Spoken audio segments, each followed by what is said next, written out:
Hello, my name is LoG, and welcome to part 3 of our journey into the sound known as Diminished 7.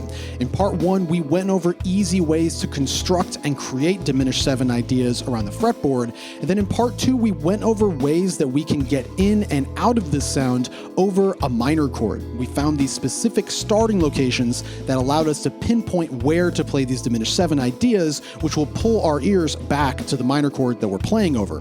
Today, we're going to do the same thing, except we're going to add one more very important chord, and that is the dominant 7th chord that historically pulls our ears back to the minor chord we're playing over. This chord is very important because it's basically where Diminished 7 as a sound comes from. So the backing track we're going to be playing over today will be 2 bars of A minor and then 2 bars of that important dominant 7th, which in this case will be E7. All of the Diminished 7 ideas that we played in the previous video can work exactly the same over this track, if not better, which is something that we'll talk about in this video. So just like in part 2, I'm going to demonstrate these sounds on top of a backing track, and every time you hear me use the Diminished 7 sound, you will see this symbol pop up in the corner. Let's first see what the solo sounds like, and then we'll get started.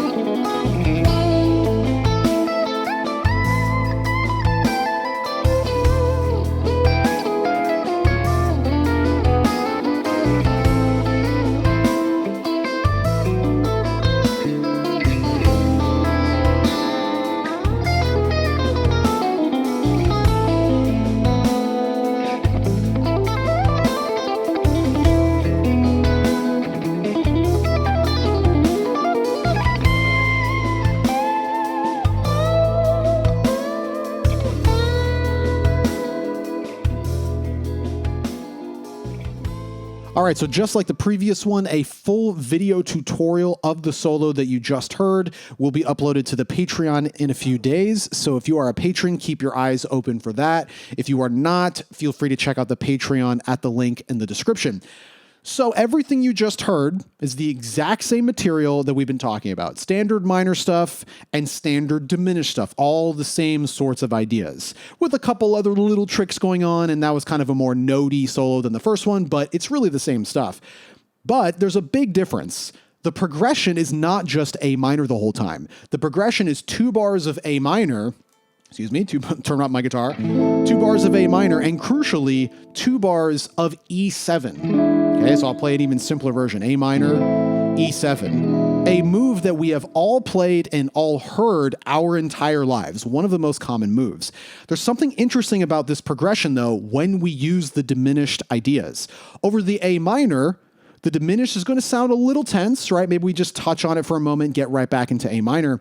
But over the E7, all of the diminished sounds we've been playing, the licks, melodies, chords, they kind of seem like they fit over the E7 pretty well, more so than the A minor. What is happening there? So first, let me just demonstrate that. I'm going to play the track, and when the E7 happens, I'm going to really sit on these diminished sounds, and you'll notice they kind of fit pretty well over that chord. Let's check this out. A minor. Diminish.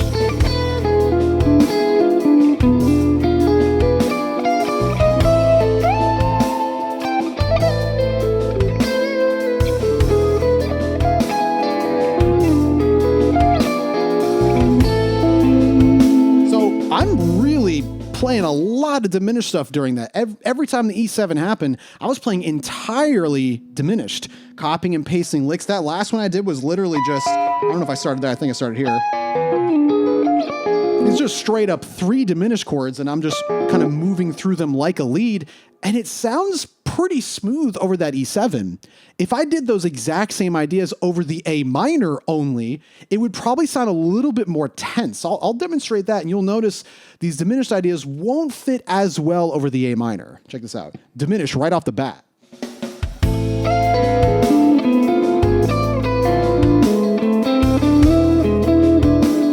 right? A lot more intense. It almost sounds maybe too intense when I do that much of it on top of the A minor. In the previous solo, I never really did that. I never sat on the diminished for a long stretch of time. Even though I was playing some notey things in that first solo, most of it was just a little bit of diminished, back to minor. A little bit of diminished, back to minor. But for this one, during that E7, I'm just only playing diminished for the entire 2 bars. What is happening? Why is this working? And is there some sort of connection to these sounds? Well, if you watch that preliminary video that I linked to in the first video, the video on my Patreon, you might know that the diminished sound that we're talking about, this transitional diminished sound, comes from this specific dominant 7th chord that is in of itself also a transition sound.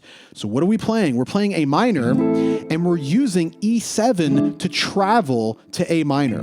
What is this chord called? It is a dominant 7th built on the 5th of the minor chord we are moving to. We're playing A minor. What's its 5th? Up a power chord, E. So we play E7, moving our ears to A minor. A lot of terms for this. The technical term is a secondary dominant. I call it a 5 of, because you're playing a dominant 7th chord on the 5 of the next minor chord. If I'm traveling to G minor, I can play its 5 of, which would be D7, and then hit G minor. And all of the connected diminished sounds to G minor, diminished starting on G's 7, 2, 4, or flat 6, will transition perfectly into G minor, and all of those sounds can be played on top of its 5 of D7. To really get into this sound is kind of a separate topic, but be aware, this is where this diminished sound comes from. And the reason why it works so well, all we have to do is look at the notes that we have for the diminished sound we've been playing, and the notes of this E7 that's actually happening in the track if we go back to A minor, right? First of all, let's recap. What were the notes of the diminished sound we've been playing this whole time? Remember, we can just look at the starting locations for this diminished sound, which is A minor 7, 2, 4, and flat 6. And those letters, those exact notes, would be G sharp, B, D, and F. Okay? Remember those notes. Let's now just simply take a look at the notes of a plain E dominant 7th chord. I'll play an arpeggio for it right here. We know it's major, just 1, 3, 5, very simple. E, G sharp, and B. And then the flat 7, the last note, the note of a dominant 7th chord is D. How did I find that so easily? Because I know that's E, my root, flat 7, always back 2 frets. So the full sound of an E7 chord is E, G sharp, B, and D. If I play like a vanilla E7 right here, the only notes in this chord are going to be one of those 4. E from thick to thin, E, B, E again, G sharp, D, E again, right?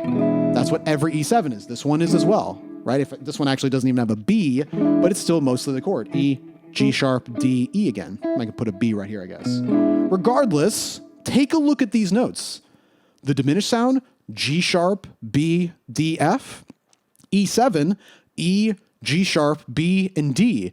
You might notice something. 3 of the 4 notes between the diminished sound and the E7 are identical. Both sounds have a G sharp, both sounds have a B, both sounds have a D. The only difference is the diminished sound has an F and the E7 has an E. How far apart are those 2 notes? Half step, right? So the only difference between these diminished chords that we've been playing, which you can call G sharp diminished or B diminished or D diminished or F diminished, the only difference between all of those notes and an E7 is 1 half step, right? E7 has E, all of these diminished sounds have F, right? That is why they sound so smooth, because 3 of the 4 notes are matching the chord perfectly. That's why you can easily sit on long diminished ideas during this move, and it will always lock in perfectly. Now, I will say, to really hit this concept home, in the backing track, I'm actually doing that. So the chord in the background starts off as E7, but then the guitars in the background actually start to play these diminished chords while the bass is playing E, right? I'm sure you've heard these sounds before. Now, what happens when we play an E7, normal E dominant 7th, but with the diminished on top? we're basically playing the G sharp, the D, the B, but then we're playing the E and the F. What is that sound called? That would be an E7 with an F, also known as E7 flat 2, because E would be the root, F is its flat 2, more commonly known as E7 flat 9. I'm sure all of you have heard, probably seen this chord before. It's really what you're doing. You're playing an E7, but also that connected diminished at the same time. Extremely easy sound to achieve once you know that all you have to do is just play the diminished on top of it. You're getting that sound immediately. Extremely, extremely common use of this diminished transition. And remember, it's kind of where it comes from, right?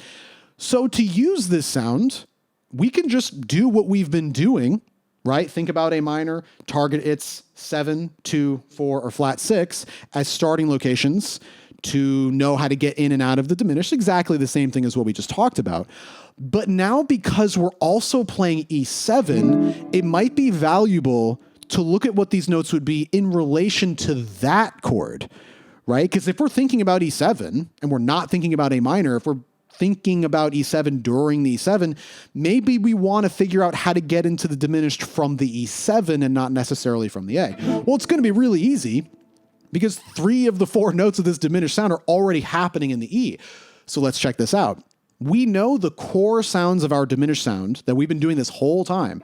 G sharp, B, D, and F. That would be A minors. 7, 2, 4, flat 6, exactly what we've been talking about.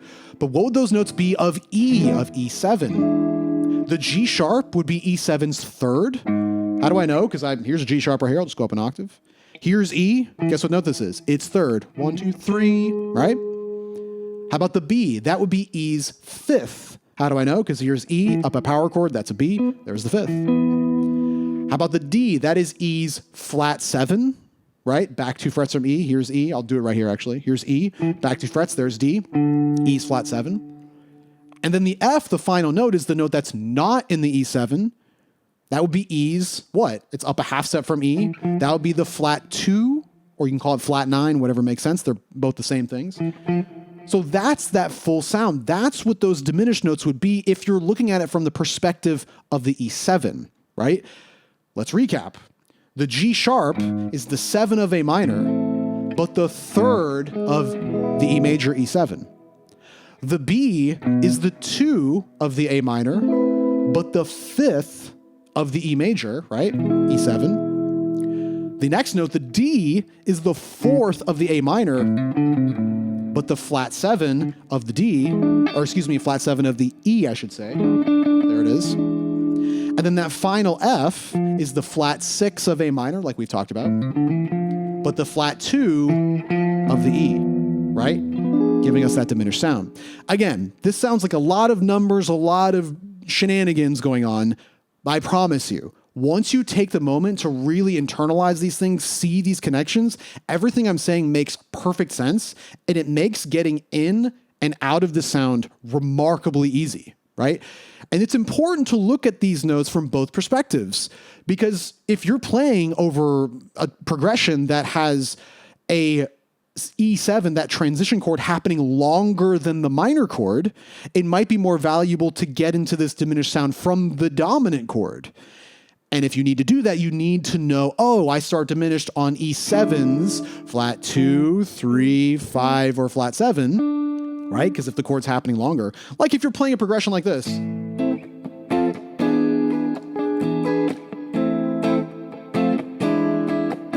Like that's Havana by Camila Cabello. I don't know if that's the right key.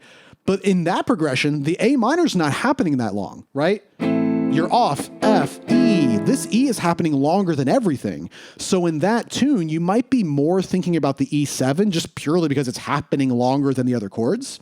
And if that's the case, you want to access the diminished from the E7 as your home base chord, not necessarily from the A minor. But then if you're playing over a track where the majority of the sound is A minor and you're thinking more A minor, you need to have a way to get into the diminished from the A minor.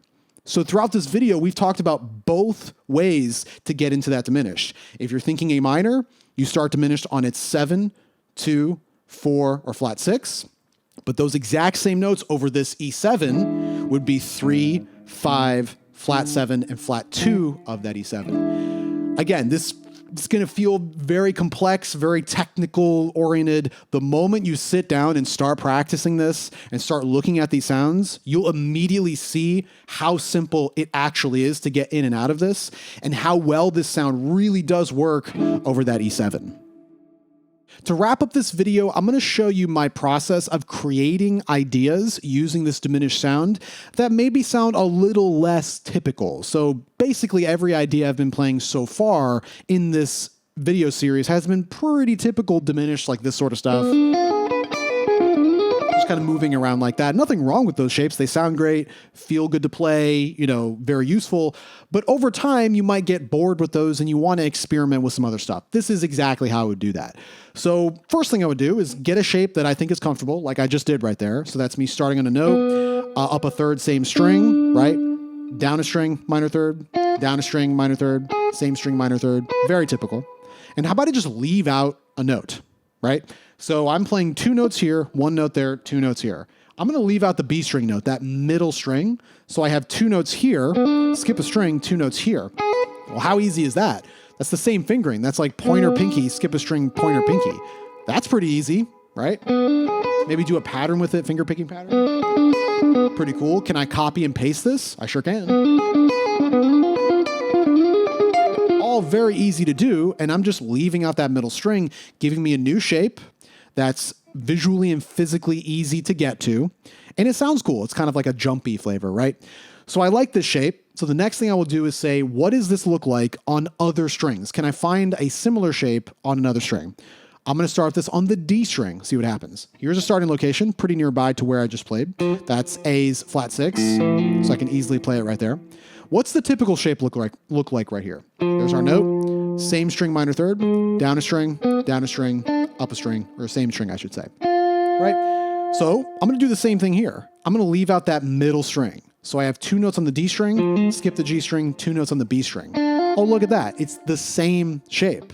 These 2, skip, these 2, same frets, pointer, pinky. So can I play this into the G string? What would that look like? These 2 into the G string, which would be here, right there, right? Again, these 2, move up a fret, G string, do it again. Pretty nice, pretty easy to play. But can I make this easier? And this is where the next, like one of my favorite things to do to these sounds comes into play. I'm going to add in a passing tone, okay? Watch where I'm going to add this passing tone. I'm going to play these notes. Instead of jumping here and continuing on the next set of strings, I'm going to add a passing tone right before that, right here. Passing tone here, slide in. I really like this for 3 reasons. Number 1, makes it easier. Instead of playing these 2, having to be lightning fast jumping to that G string up a fret, continuing, I can instead play these 2, play this note as a passing tone that's basically already under my pointer finger, play it, casually slide in, continue the shape. So it's easy to play, also giving me an extra out note that is not in the minor sound I'm playing or in the diminished sound. This is a B flat. That's not in anything, but we're tossing it in there. Sounds pretty cool, right? Getting a little extra out note. And most importantly, it shifts the sound rhythmically. If I play it without that passing tone, just this, very clear sound. That's 1, 2, 3, 4, 1, 2, 3, 4, over and over again. Play that better, right? That sound, groups of 4 continuously like that, is fine. But to me, sometimes it gets a little stale because that's often how I will hear diminished played. I'll hear it like this. That's just groups of 4. 1, 2, 3, 4, 1, 2, 3, 4, 1, 2, 3, 4. Nothing wrong with it, of course, sounds good. But I like to hear kind of inconsistent groupings because it makes it sound less predictable. And to me, it's just a little bit more fun to use, a little bit more interesting. And tossing in this one passing tone is doing that. Because instead of 1, 2, 3, 4, 1, 2, 3, 4, it becomes 1, 2, 3, 4, 1, 2, 3, 4, 5. So listen to that. An inconsistent grouping over and over again, which to me just sounds a little bit more fresh, a little bit more interesting. And I'm getting all of that just by tossing in one little passing tone. Of course, I can copy and paste as well, like this. Same exact thing. Notice my little passing tone still happening. Notice what this passing tone is, by the way. That note is C sharp, not in diminished. And what is it of A minor? It's actually A's major third. So we're playing the third of A major on top of A minor, right? That's a very tense note that you might not naturally experiment with, but it's happening by itself right here just by tossing in that passing tone.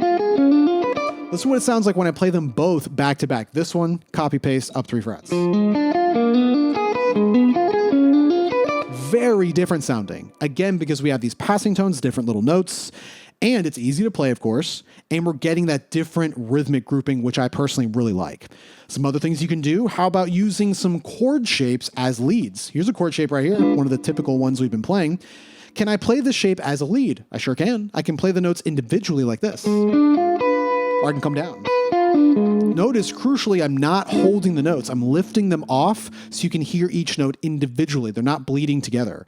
Maybe I can play this lick, this little phrase, this chord, at the top of the lick I've already been playing. I can do it right here. Come down the chord right there. Maybe resolve to A minor. Copy and paste. I started here, do it here. Same exact move, down the chord at the top. Pretty cool. Let's try this over the track, see what it sounds like. This track is the one with E7, so I'll play this over the E7 like we just did. There's the E7, A minor.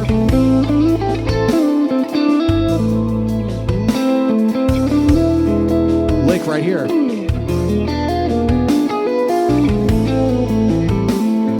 Pretty cool. Let's try it copied and pasted right here. Here we go.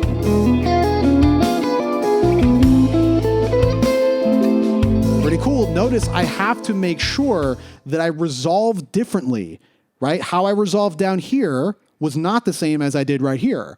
The diminished stuff is copy and pasteable. A minor is not, right? You have to make sure that you're shifting into the A minor location for those notes wherever you are, and it's going to be different, right? That'd be really convenient if you could just literally do the same exact resolution everywhere, but unfortunately, it does not work like that. You have to make sure you know how to get back into the minor sound that you're playing, right? So far, pretty cool. What are some other things we can do?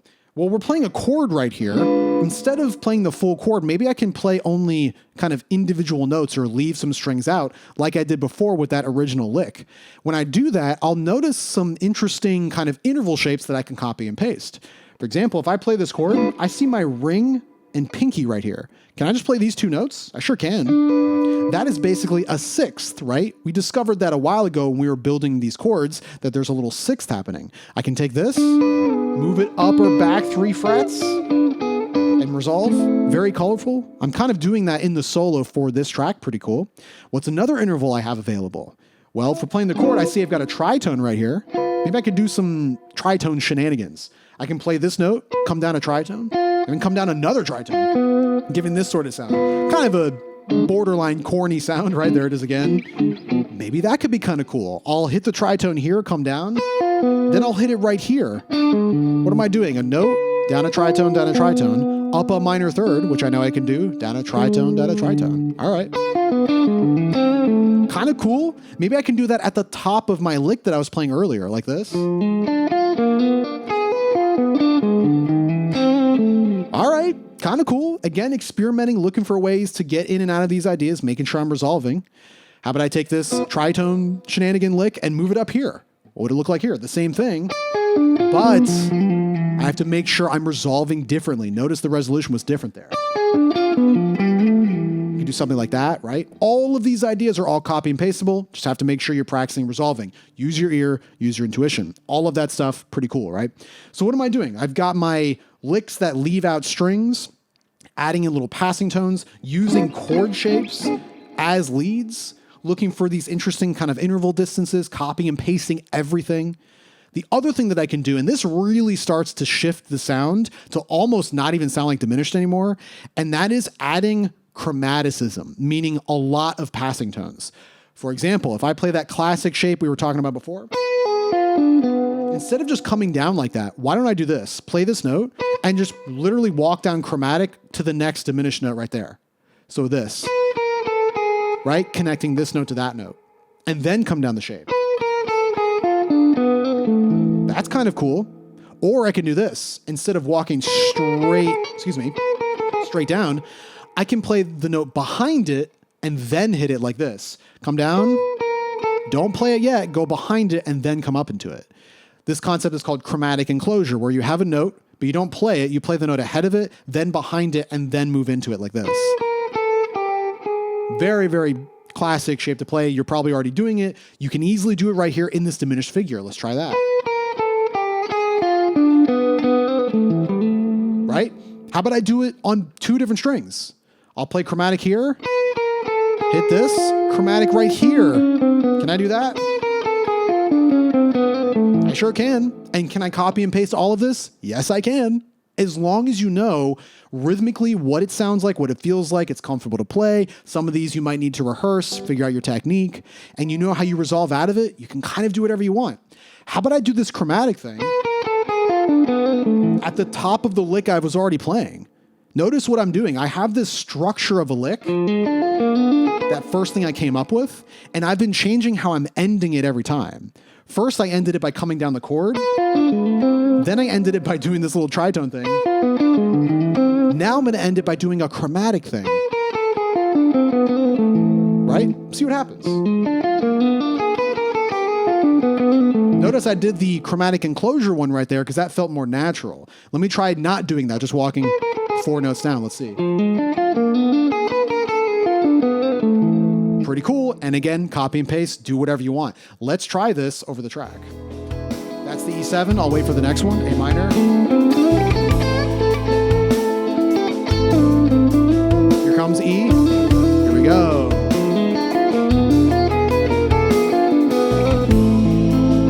Pretty cool. And the more chromatic stuff you start to add, the less diminished it starts to sound because you're going to be adding so many more notes into the mix. So again, you can look at what I'm doing, copy what I'm doing. Honestly, the best thing that you should do is take my approach and do your own thing. Come up with your own licks that sound the way you want them to sound with your technique, your sensibility. Definitely do that. You can use what I'm doing, but make sure you're creating your own ideas because diminished is such an easy sound to create with because of how simple it's structured out, which we've been talking about for quite a while through these videos. The other thing that many people are going to talk about that I'm not really going to get into in this video, maybe in a later video, is a sound that is created when you do this. So I'm going to pick a starting location. How about this same F starting location I've been using kind of for a lot of these licks? And the idea is doing this. Remember where I was talking about passing tones? Adding a little passing tone into a note like I was doing? A little passing tone? There's a sound that is created when you do a passing tone into every note of the diminished sound. That would look like this. Here's my starting note, but instead of playing that, I'm going to passing tone into it, half step. Here's the next note of diminished. Instead of playing that, I'm going to passing tone into that. Here's the next note of diminished. Instead of playing that, I'm going to passing tone into it.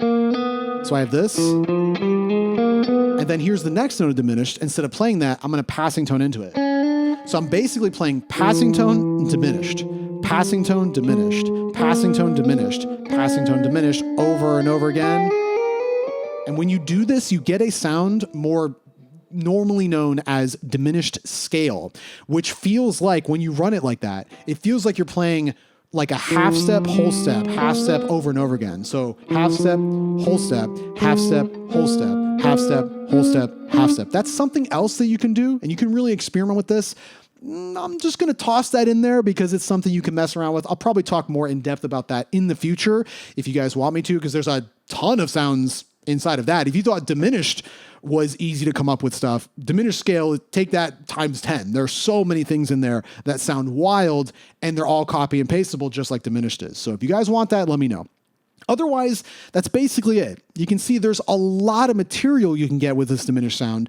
Not that difficult to come up with. Pretty freeing when it comes to experimenting, as long as you know, of course, the structure of the sound, minor thirds all the way, and you know how to get in and out of the sound. You know how to use it in this transitional context where you're playing over a minor chord. You know the notes to start on, the 7, 2, 4, or flat 6. If you're coming to it from the dominant sound, you know how to get into it from that. all of that stuff, if you practice that, this sound is going to be remarkably simple. And of course, you'll have a variety of different situations to use this sound, especially if you keep it very simple, practice it very slow, train your ears to hear where these notes are, hear how to get out of the sound, and you'll be good to go. That does it for part 3 of this practical guide to using Diminished 7. As usual, if you enjoy this type of instruction and material and this approach, feel free to check out my entire guitar method through my Patreon at the link in the description. In the next part, we will continue using Diminished 7 as a transition, except we will be playing over 2 different minor chords, which means we will have 2 different diminished chords. See you there.